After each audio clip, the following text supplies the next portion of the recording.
بجدي جنابي باريزقا من زوزو سواز عيكاد لخوت من هلا بداية لأول لو أنا واني كل ألمانيا هاتم لم يشن بو إيرا وتم كام محافظة زو بيسا أين يرى لو يعيش عيكاد من كومبانيا هي من هاتوا با يقما بس يق غرز هي لخوت أو خلاته بيبا من خلاتي يقب أيضا بو ألمانيا بو ميشن بيسترين قرق هلا أي بيجيريت من أتلي باق عيكاد بالي من هالزوز سباز عيكاد لخوت كتو دوكا بروفيشنال دوكا جوان زور جوان داينا وبومن كلاقل من بيت بوي كبزانه قرقا كان بيشان بيدا اي من سباز عيكاد لخوت بتشاوي تو ابي او خلاطي هر من بيبات من زوزو ممنون لتوم رجل ممنون لتوم دواش دي جنابي بارزقا من زوز سباز عيكاد لخوت دي باي باي او محافظ خوي بو راسك من سوباز كرديوت الكوادو كت بروفيشنال زوان او زوري جوان لا وتي نار بلا قال تو بيت با بوي قرك بيسا كان بيشان لا كشجر من زودو حوش خالم زورتي خذ حوش خالم لا هو هنا توزع لبيني حيو غير كاب يا شو دوي حوش حالم لا نقطة كان حول نقطة كان حوش خاشم لا خوش اللي مش خوش ماشم شو خوش حالم خوش حالم خوش حالم بس بلينا خوش حال حوش كالم بحكي لا اخو اغلي كودر وازي بيناتها على كاك خوش حال من حوش حالم طا عيبني من حوش حالم ايوا اي ناس اللي نزيك بالي او زوري جوان باخذ بالي من راسك جاب لازم بتشت يعني يقدو قرق زوزو بيز لشان كما هنا وكبيبي لبوي بينو سير اشي سداني اوي ايكات بيسترين قرق كزول خشلو حاشا حشلو خاش قربانشي حشلو خاش لا اخو اغلي جابت شو تي يعني اوني زبل بيز ابي زول حشلو خاش لا خوشاكو حشلو خاش انا مش خشلو كاش دقتو مجالي من بريكي اي زاني من الناس مو بيرتشو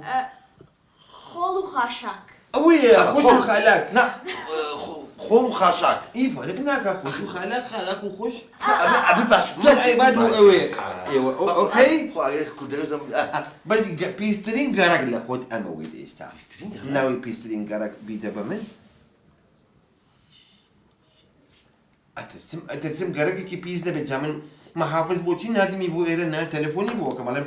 جنابي بارزقار لا بس قربان جان يك دخلتو بو تلفونك محافظ انا بتاعك قرق بيزني بو من نادو لي ايرا قربان جاي من صاين نوتي قرا كان ما بيسن نعم هو بوي بيلا كمو امي بيشترين قرقت بو بدوز اما مزور بي خوشا لا والله اما قرقك ماني قرقك شيتك سيتكان لا سيتكان انت خو اقل يوم ما كلمه متقين كلمه ورا كمو شيتك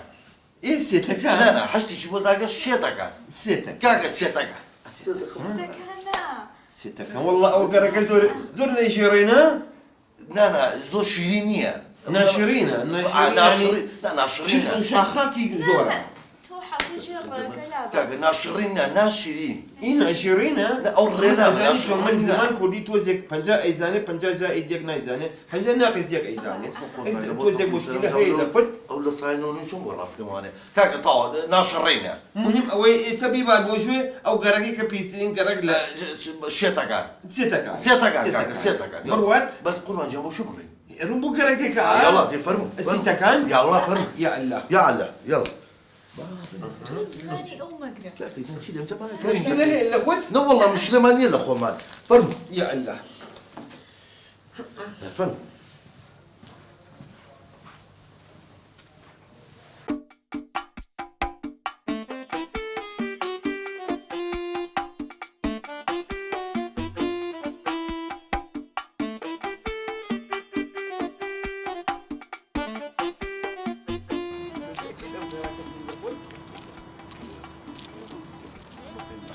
زودي وش هي بيتوا اما تشي اما بشر فرياوا والله كلها قابله حلوه بس من املك شنو هي بين لقد اول اول شيء هنا شيء هو ايرا لا ويك دخل نبي يعني ايرا تاكيد لوكيشن ايرا اول لا والله من مقادي شويه انا احب ولا بس انا مقادي شويه اول لويش هري خراوي باكو تميزي هي الاخوات يفيتوا خازاكو الزبل اول لويش بس تو اما تاكيدي اما شيء اما اسواري قصفه اما والله صار خصفني او اصحك يا خلص قررت فرينا اما خش الزبل اما بشر فريا وا اي قربان انا بقى اخو حي فرينا ارلا بشر فرينا تاكيد اما يعني بشر اما فريا يا ليرا شو ابي اشتيوا واخوي تدي او اصحك اول شيء ليرا زلات ايكا ها قربان اودوك وسيلي يخون فريد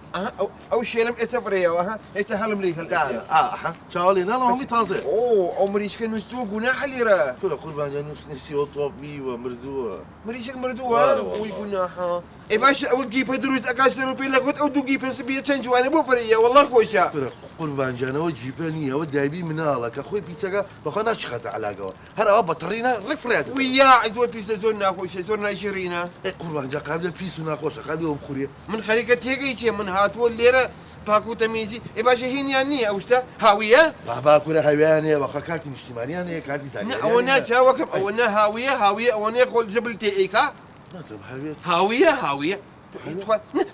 خاويه انا قربان خالوش البكارنا خاويه تو جاك قد تخورا وسيله خد تو نقطه قلابه هاويه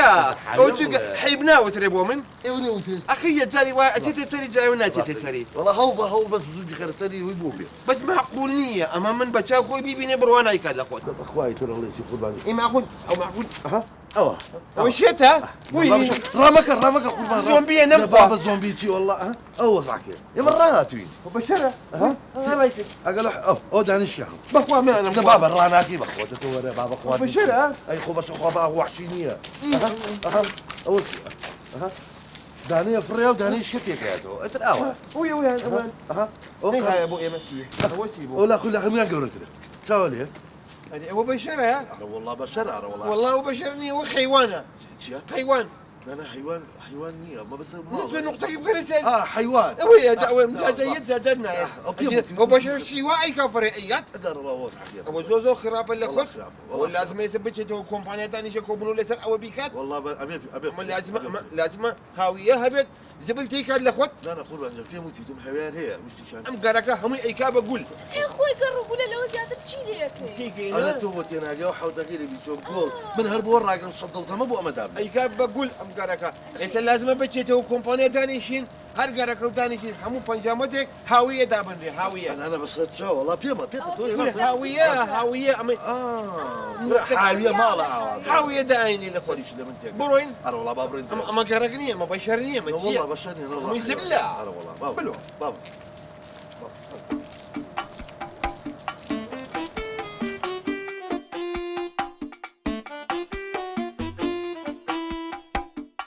أول شيء أي هوارة وفوزايا أول شيء أقرأ كسرنا 20 زور بيشة زبل خاشك همون لو ناوكتوا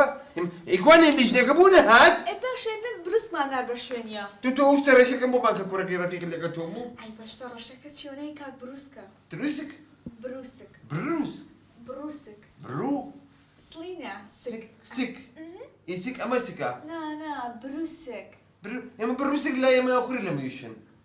باش لا يا الزلامة الشيء بمريش اللي ميشن إذا كوان اللي جنبونا هاد ودي أنا شو بو بدري ليش نتأسف إيمن بلان إذا لازم هاد تأخير لا تأخيرنا بو بزانا اشترى شكل يا اوه اشترى شكيكة شعور اشترى شكل يا كان بروسك يعني السلام عليكم كان تقول لك وين انت اخير بنازل ورا كاك ياسين او كاك ياسين جو كاك اما كي قربان جا ما كاك ياسين ها ياسين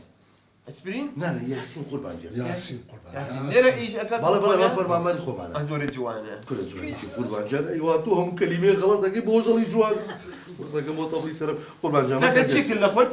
اما كاك ياسين هاي كاك ياسين جا او خو خوشي امادي با اقدر بي باش اريبو او مولا جورك خو زاني كامل بالا زان كامل شاز دانا لحاي خولا كان اكري بالا تيجي سي جورو سي بشو هاويه هاويه حبيبي بيها كل أو حبيبي شبيه ننا هاويه او زبلتي اي قال لخوت خاويه إيه بس يقول لك هذول على حبيبي خاويه كاكي جا بالجملة أيكري دورة كان بس يبين جاب شو كان ببانزا سي بس أيكري دو أي ليستي كبو حاضر كان بيطلع مش توزيع كان بلا ما خودنا قولوا بتنا دورة كان بس يبين بيسين يعني بيش يبين زين بس يبين زيو بيان كان اي كريب لخوت بيموتوا بانزا دورة بانزا بتشو يعني سي بو ئاوا لا كاكا بيكا بسي باشا سي جورا 16 دانه کردم شاز انا بكره سی حای گەورە سی حای رحمة الله بلا ما يكشف بتني سیحاویە گەورە سیحاوی بچووک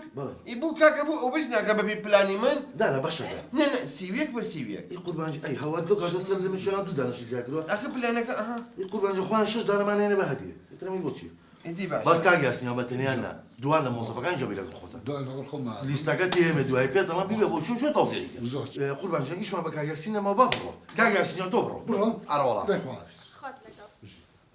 زۆری جوانە جواني شي قربان جاري كاجي شاكي وزي جوانا والله رجل توم كروز واسلو بينا قربان جا اما من لقى ساكار اما شي نالك خون نان ئەخوات والله ئینان چی ئەخواتەوە قربان جا والله تشري بي قوز انجا تشري بي اواناني دسرو غوشت وبرنج وانت تبعت ئینجا ئاخر ئەوە زۆر ئەوەی عین تێتڕێنە قربان اللي شوف في ربوي زول قاموس شو تذكرون نێ قاموس پێمە لە تەلەفۆنەکە ئەوەی زۆر ئەخوات لە ئێمە لای ئێمە یعنی تێتڕێنە با زمانی تيترينا انا قربان هو شيء جوانيه هو تيترينا بلا عافيه منوش جاتا من یەک پارچە بسکیت شکوڵاتە هەیە لە خۆت ئەیخوات بە توێژە کافیەوانێ تەوا بەسە من هاتو من ئیش بکەم یانان بخۆم یا تێتڕێنە تخاوتي تشنك ئەوە نا قربان بس داني بالباقه نا من نهاتو لێرە تێتڕێنە من هاتو ئیش ئەیکا لێرە قربان جا مش حزمه ليش والله متنا خواردن وانا دەبڕۆن ئێوە تێتڕێنە باشا كاك بقى مبرو يستاقل جا مرو بابا بە تەلەفۆنێک محافظ بیکات پێی بڵێت سبەینە پلان چی هەیە چی نییە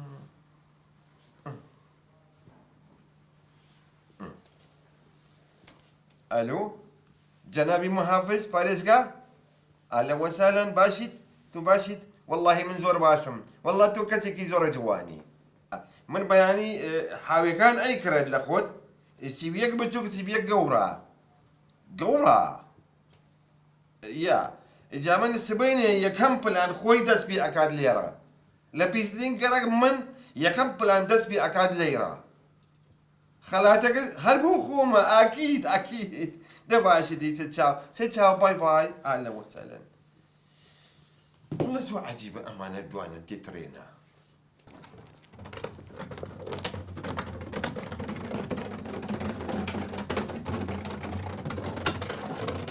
ئەو حانە بەنە کوڕم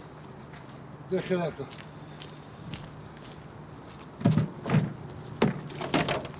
بەش بەرەوە باش ئافەرین دەستخۆش گەڕەشی و دیوتۆزە کرد اليومي طوا ياك والله ندوي ما طوا دەباچی مۆگەڕەکانی کێ وڵاتت بابا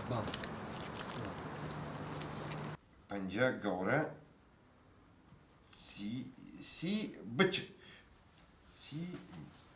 جود مورنينج بەیانی باش لە خۆت يعني باش والله يقول لهم انت باني باجو جود مورنينج سيرش لمشي انا بقرا اريتو كا خون بچک جمله شتي بچك شي يقول پەنجا بچک اخي بچكنا بچوك بچووک بچوك واو بێرچووە لە خۆت بچووک قربان هاویەکان هەموو گەیشتووە دوێنێ عسر هەرمیان تەوزیح کردووە چەند هاویە هەرەوەی کە باسمان کرد باشە تێگەی؟ هەموو کۆلانێک هەموو کۆڵانێک بە تایبەتی کۆڵانی شێتەکان بە مەزبوطی لێش داینا ئەمە زۆر مهمە لا من کۆلان سێتەکان زۆر ئەساسە سێتەکان نەقوربان شێتەکان فەرق ناکات باشە کاکە شێتەکان ئەمە زۆرە جوان نا قوربان ئەمجا با بڕین سێری شوێنەکان بکەین زانە بەدڵتە بەڵام پێشەوی بڕۆین وتم یەک نانێ بخۆین بەڕاستی بچین نانکەی نان بەیانی نان بەیانی هێستا نەخوراوە نانی بەیانی هەیە نانی بەیانی خواردووە نیو کوپ کافێ لەگەڵ شکۆڵاتێکی بچکۆل ئەوە تەواو نان بەیانی ئەوە نێ لا ئێوە چییە؟ قوربان بەس دانی بێشەوەی تۆ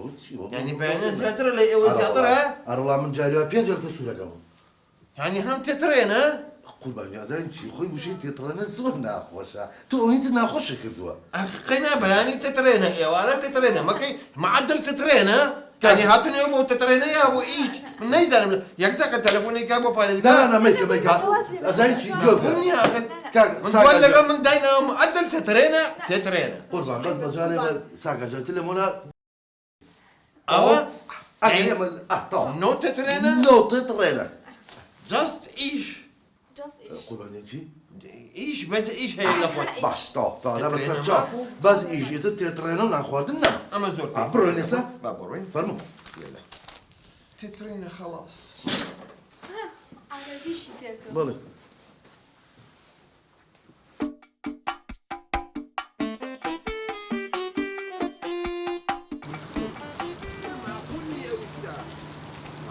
زاني ايش لك كومبانيا ورعجي من خليك ميشكم تيك اي شيء اي تقيتها وانيا باش قاك لو قرك كان حاوي توزيع كل والله يا قربان سقي بانزا دانا بتوزع لك معقوله بانسة انا بدا زراوه اخوي ديار هو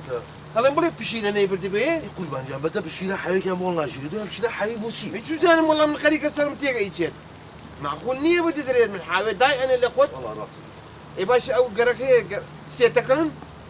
قربان جنب والله من كان صار لهم شهرين سيتكان ما نبي سوا او سيتكن قرك سيتكن خلينا تو يك دقه يك هش بكسر سيكه هذا راجل زموزين بس يا قام شيتكان سيتكن ولا بو كوسيم بو خلو بمانخوا بريز حاوي كان ندي زراوي لوي قربان بوني امان الشيت نوم امان ايشا كان من معقول ني خليك الشر سلم تيك هو حاوي اما يقول تيك دوا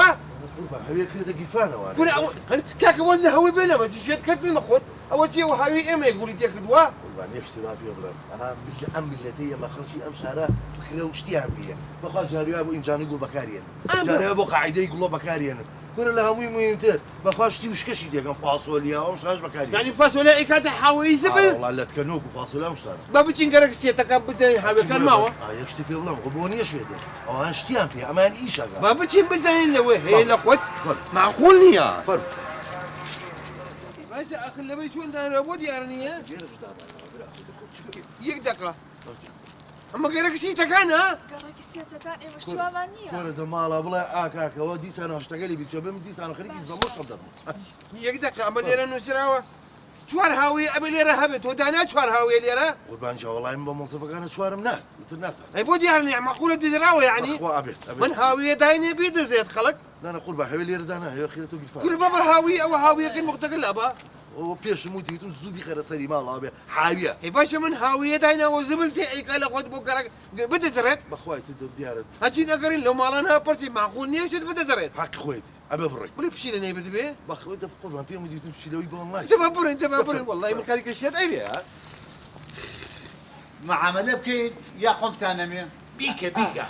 باشا حبيبي سبي مفروش حاوية بانزا بانزا نعم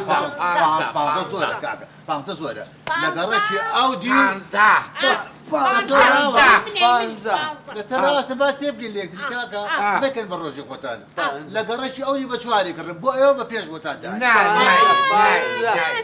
حز زورة بقول زورة بانزا لا تجوب غير جوب لا بانزا يو نبيجي منيش بدخي خبريني يلا بدأ تو يلا بيع دبر وضينا السلام عليكم عليك السلام بخير بخير اول شيء موضوع والله اود باكرين دبي نكرين حاوية حاوية اللي انا بس انا كري الشاكر ما دهز اللي انا بدا يعني زي كي مش همانا حتى انا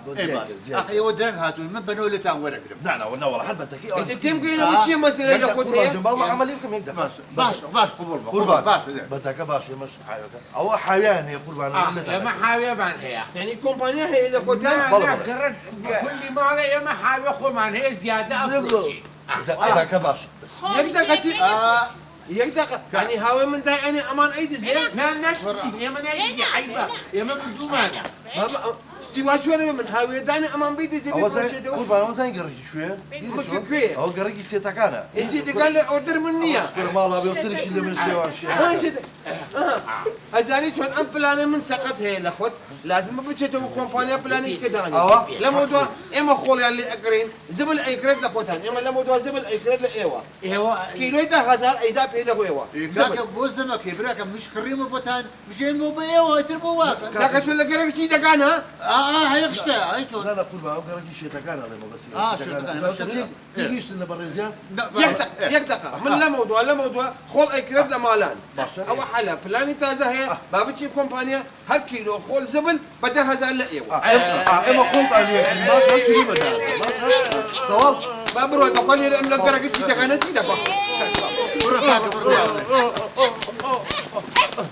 شباب كاكا تو مش عارف زي فاهم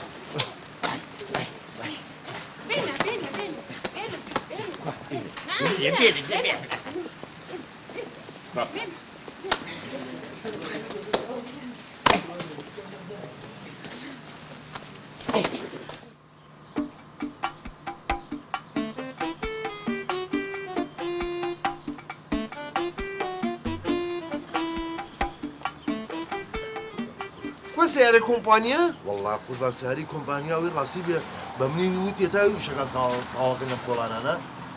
ماڵی خەزوری لەم ناوەیە وتی چم بای هەزا هێلکا کردم و لەگەڵ سەمونی حەجەریە و بۆیانە بەس باش بس سيارة كومبانيا سمون هجري كراوة أو نانە قوربان حەجەری نا حەجەری أو كندالية أو هيز وازنية أو شتان طبيعية كرة ليرة وشتان طبيعية يعني اللي قال شيء تكاني اعتيادية لا وستانا قوربان شێتەکان سێتەکان كرة ماشوتي. ولا مشي تێگا تا شێتەکان ئەرە وڵات إيه سيتشيب كين يعني ما والله سيارة نعم. كومبانيا أنا بتكسب ورونا ولا كومبانيا بەخوای تر هەتا ئیشمان لەم ناوە بێ بەپی ئەسوڕێنەوە هەتا زین نزل من سقطها يا دير الامبلان لمن يا قالك شيء تكاني مش سقطها پلانەکانە بێ پلان بگۆڕیە بێ زوو پلان بگۆڕی يتو سيارة كومبانيا زو بەخوای تر بێ تەلەفۆنی بۆکەم زو يتو یەت قوربان یەتەوە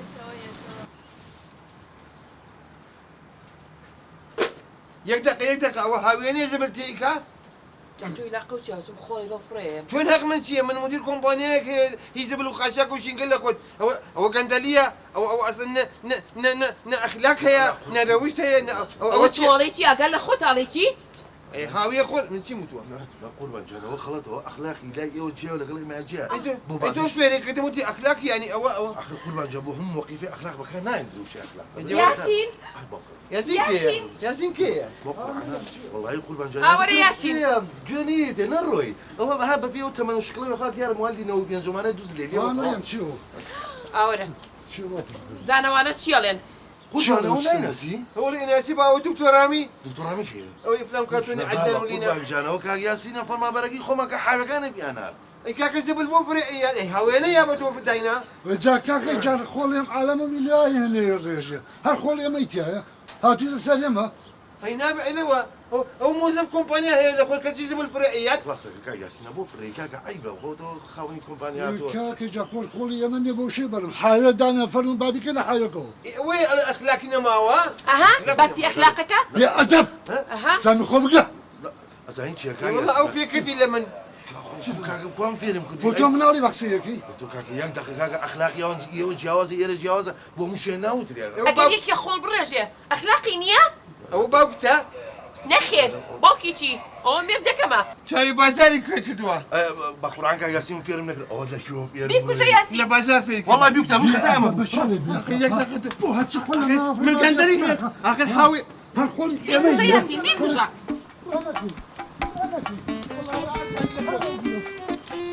واسع قوي وانا في واسع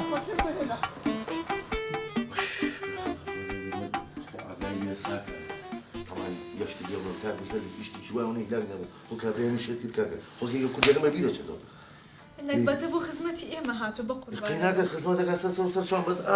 تخو يشتي بيوم وعقاي لي زلي وياسني بركوتا تا $6 روجيرك وبس او ما كربت مشاي زين ياسني خلاص خير شو وليه والله بحيرتك قبل تلقى كدا غنى وكو ياسين كبي بوتوكو تم تو زلمه درجه ازو سريع راكات اسالم والله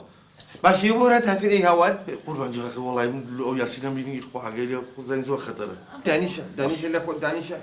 ناكل بجديه ما ناكل سيديكا سياري كومباني هاتوا لا والله قربان جاك هلا هنا يسمون هجري لا والله صراحه حجرني تلفوني وكردهم وتي مالي خزور نتاع زيت انا للاديه خزور منات وانا من انا شوي مالي خزوري ما خي زلوري ما قربان جا مالي خلزورينا مالي خزوري مالي خزوري بالله بس سياري كومباني بالله بس هاري كومباني وبنزين جنابش يعني خذ باري بنزين وصلت سيدي كمان بلاندو هي بلاندو بالله بلاندو هي بالله بيني لو ياكلون سعري هنا كان تاكي اكرا ايواني اما حاوي بس انا بتنيا اقول لي ابو بس ياسين نبغى استزورنا شي نزور دريشه اخواز انا قربان جا كرانو دوام كوتو بيجت معي كوشتم اخوا هاخذ ابو باسكت بقور عز لي بايت انت اخو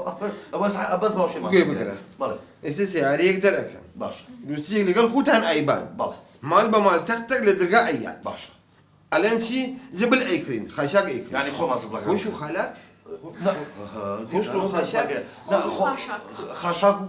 خول وخاش خولو خشاق كلو خشاق كلو خشاق زبل ايكرين كاكا جاب بالقوي تاو كاكا مال بمال درجة ايات زبل ايكرين ايما كيلو ب 10,000 شو يبدا كيلو ب 10,000 قربان جنب روان توا برواد يلا برواد بس قربان جنب شو روان يتو ارواد ما بلا درجة لي اي كيلو زبل ب 10,000 ايكرين ما ما قال لي سري شي مش يوانو كاكا ما دي برواد يلا برواد والله امانه من شيت ايكات من شيت ايكات لخوت تلفوني بكت بو باريزكا بداية بلان دو.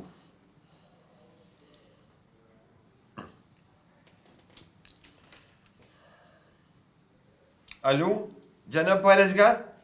باشي سوباز هي لخوت ايكاد والله من زوزو مرتاح تو زور جواني زور جواني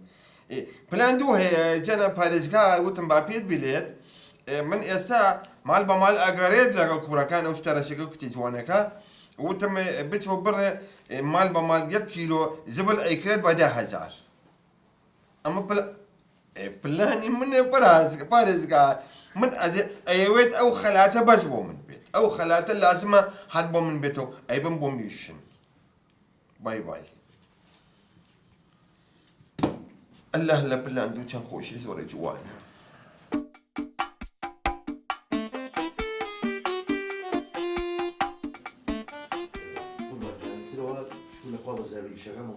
لا انا كان هم مزبوطين مزبوطين ما يك حفتها خل وخشاكو هم بويا بله يعني بچن بحفتها وازو ازاين شي قربان يا خو خولك زوره جا زوتر يعني انا شلون خولك بباريا اما جواتي ام باري زو بس ما دام ده هزا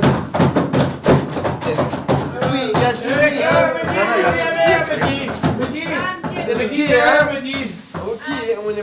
كاك مدين كي كورا قربان جاني هوا فرياكو تيا كورا هو قرقي سيتاكان كورا بلا مشي تيكا قرقي سيتاكان من ليرة سيتك لا انا بابا الشيتاكان يلا بيتك وتيا شلون واحد اسلوب لازم اخوت اخوتها بيه هكا يا واش ولا يا واش لازم هكا يا واش حرام بالي هم يخول بوني كي زورنا كورا تو خولا برنا خولا هكا وشو هم يخول هل هم يخول اما من 20 كيلو 200,000 من نديك تقريبا بينو سلخو 20 كيلو 20 كيلو 200,000 عام 10 كيلو 2 كيلو 10 كيلو 6000 100,000 2 كيلو يا 100 كيلو باوكر ايش تبغى 60 كيلو هلقيت لا ولا لا قربان يا صوتي وين الله 100 كيلو 14,000 لا لا صوت كيلو يا باي شو هذا بالعكس كل مشي شو هذا كيلو باي صوت لزارة يعني يسهم مباراة اي وين توفى على من يلا يقدر اگر رخصت بن با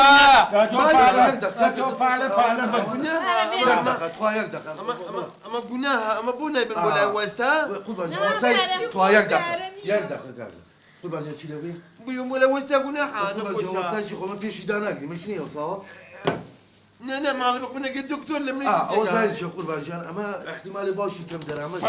اجاك تحلي شي باش لا ابو باشي باج بابو ولا لا قاموس من هي ام هناك هي خير جمر بي هالقريه اخي ده قربان جان خيال شمر اي حوار ولا التي بشوش يا قلب ومنا جو خيال شمر قوا والله خيال شما خيال شما ترشخيات باش يقدر يوهم مباراة يقدر خبر رخصت من اقل يدك من يك تلفون ابو فارس قال من ايش كم هي فلانك يزون ضرور هي بيكات شق ما ككر يقدر باش هيك ثانية بي كوايت الو فارس كاك من زول سباز اي كاد لخوت من بلانا كان هم فشل هنا لخوت من ممنوع ابد اقل يقبل الطيارة ببرد بقرد ابو ميشن خلاتك ايش بوخو تاني بارا